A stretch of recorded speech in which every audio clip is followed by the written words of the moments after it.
comments about Mr. President. Welcome. Thank you very much.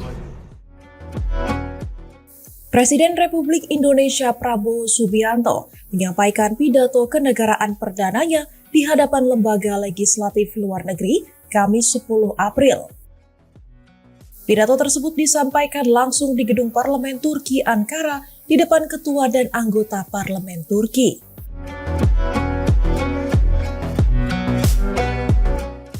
Kunjungan ini menjadi momentum penting dalam mempererat hubungan bilateral antara Indonesia dan Turki.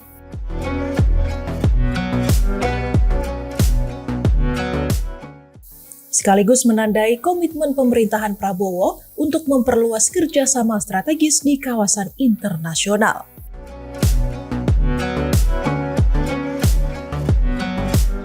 Bismillahirrahmanirrahim. Assalamualaikum warahmatullahi wabarakatuh. Yang terhormat Profesor Numan Kurtulmus, Ketua Majelis Nasional Agung Turki. Yang terhormat Wakil Ketua dan anggota Majelis Nasional Agung Turki. Yang terhormat para menteri dan kepala lembaga negara dari Republik Turki dan Republik Indonesia. Yang terhormat para duta besar, perwakilan negara-negara sahabat, dan kepala organisasi internasional, tamu-tamu yang terhormat, hadirin sekalian, dan terutama saudara-saudara terkasih rakyat Turki yang saya cintai. Merupakan sebuah kehormatan besar bagi saya untuk hari ini berdiri di hadapan Anda semua di ruangan yang bersejarah ini, jantung demokrasi Turki, untuk menyampaikan salam hangat dari 280 juta rakyat Indonesia, saudara-saudaramu, negara muslim terbesar di dunia.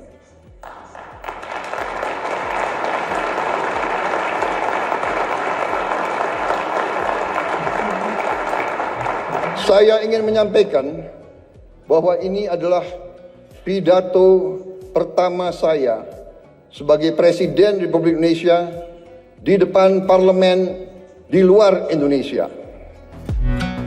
Jadi, saya mengakui bahwa saya agak grogi.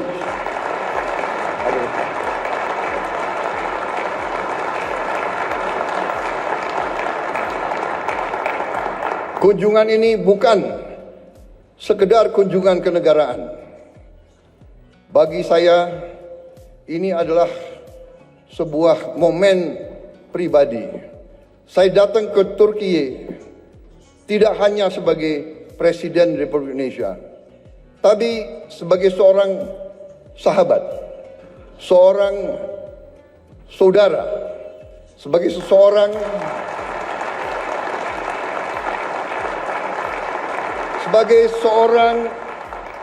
yang hatinya tersentuh oleh tanah ini, oleh sejarahnya, oleh perjuangannya, oleh rakyatnya. Turki memiliki tempat yang khusus, yang istimewa di hati rakyat Indonesia. Bagi rakyat Indonesia, Turki adalah peradaban Muslim yang terbesar. Bagi umat Islam di Indonesia,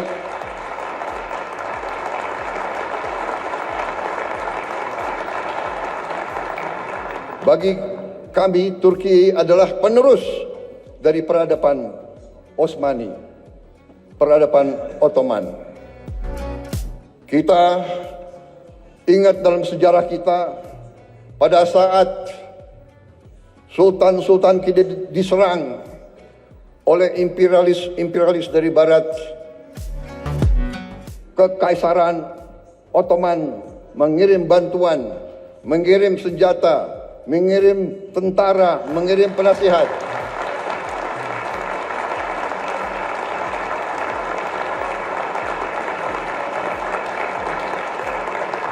Sampai hari ini, tiap kali saya mengunjungi daerah-daerah sebagai politisi, saya berkampanye, saya ke Sumatera, saya ke Aceh, saya ke Deli Serdang, mereka ingat, mereka cerita bahwa dulu kakek-kakek mereka dilatih, dibantu oleh perwira-perwira, prajurit-prajurit dari Kekaisaran Ottoman. Sampai hari ini masih diceritakan oleh rakyat Indonesia. Jadi itulah hubungan kami. Itulah kenapa saya datang ke sini.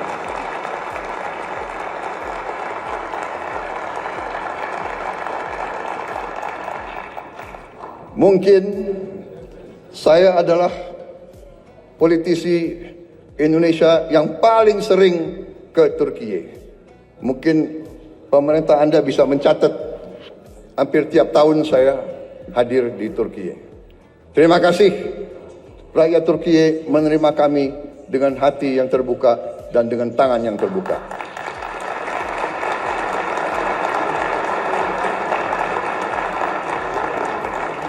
Ikatan ini lahir dari nilai-nilai yang sama. Perjuangan bersama. Perjuangan untuk kemerdekaan. Perjuangan untuk harga diri. Perjuangan untuk kehormatan. Solidaritas dan rasa kagum yang mendalam. Persahabatan ini telah terjalin selama berabad-abad. Dan sampai sekarang kami merasa pemimpin-pemimpin Turki selalu bersahabat dengan kami dan selalu terbuka sama kami dan selalu ingin membagi kemajuan-kemajuan yang dialami oleh rakyat Turki. Saudara-saudara sekalian, Majelis Agung yang terhormat, kita merasakan bahwa saat ini keadaan dunia penuh dengan ketidakpastian. Kita merasa sekarang bahwa terjadi penindasan oleh bangsa-bangsa yang besar terhadap bangsa-bangsa yang lemah. Kenapa saya bicara begini? Saya merasa kami di Indonesia melihat sikap Turki, kepemimpinan pemimpin-pemimpin Turki yang tegas membela mereka yang lemah, yang tegas membela perjuangan rakyat-rakyat yang tertindas, terutama saudara-saudara kita di Palestina.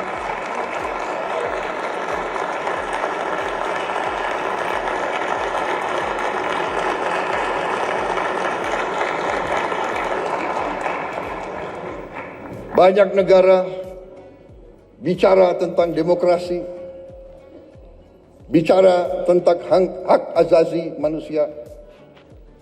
Tetapi pada saat anak-anak dibom, ibu-ibu tidak berdosa dibom, rakyat Gaza kehilangan semua kehidupan mereka, banyak negara diam, pura-pura tidak tahu, dan pura-pura bahwa itu bukan pelanggaran hak asasi manusia.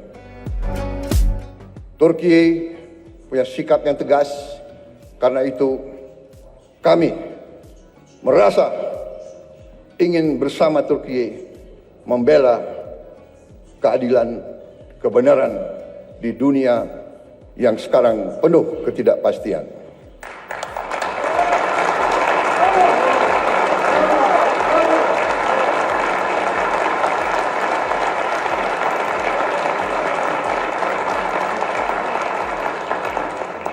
Saudara-saudara sekalian yang saya hormati, saya sendiri secara pribadi adalah pengagum sejarah Turki. Saya belajar tentang sejarah Turki. Saya diinspirasi oleh sejarah Turki, oleh sejarah saudara-saudara sekalian. Sebagai anak muda, saya punya pahlawan, saya punya ikon adalah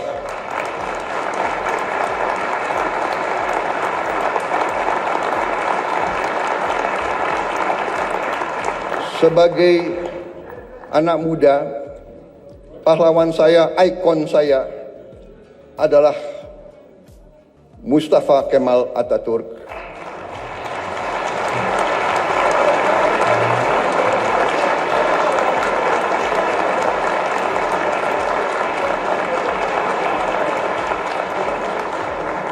Dan Mehmet Penakluk, Mehmet Sang Penakluk.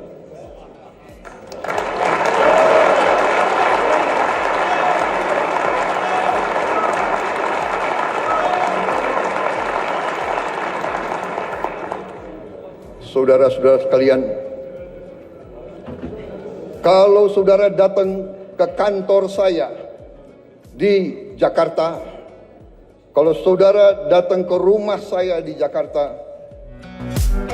ada patung Mustafa Kemal Atatürk. Di kantor saya, di rumah saya.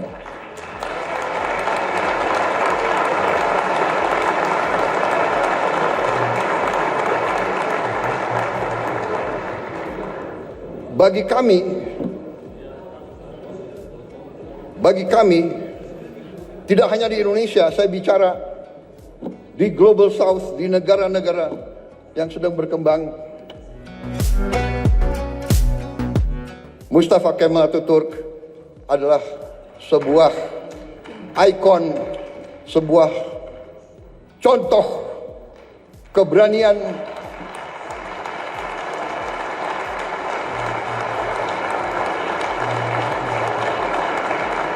contoh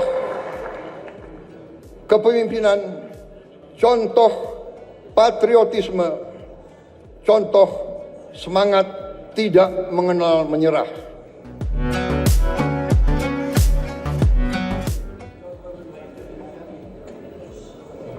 Saudara-saudara sekalian, karena itu dunia saat ini, keadaan geopolitik saat ini di dunia, menurut pendapat saya memerlukan kepemimpinan yang sama, kepemimpinan penuh keberanian,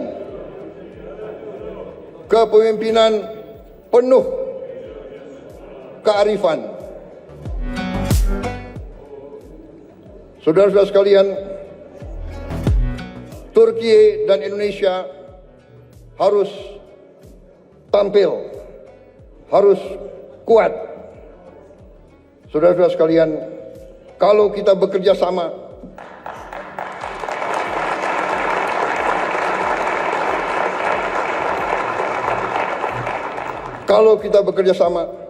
kalau kita sama-sama kuat, suara kita akan lebih didengar oleh seluruh dunia.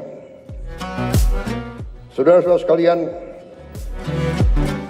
saya sedang memimpin Indonesia menuju suatu transformasi yang besar. Kita ingin memperbaiki ekonomi kita. Kita ingin membangun pemerintah yang bersih dari korupsi, supaya rakyat Indonesia bisa hidup dengan baik.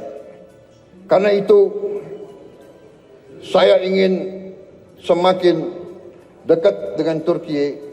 Mari kita bersama-sama kerja, mari kita bangun kesejahteraan rakyat kita bersama untuk kita menuju keadaan yang lebih baik di abad ke-21 ini.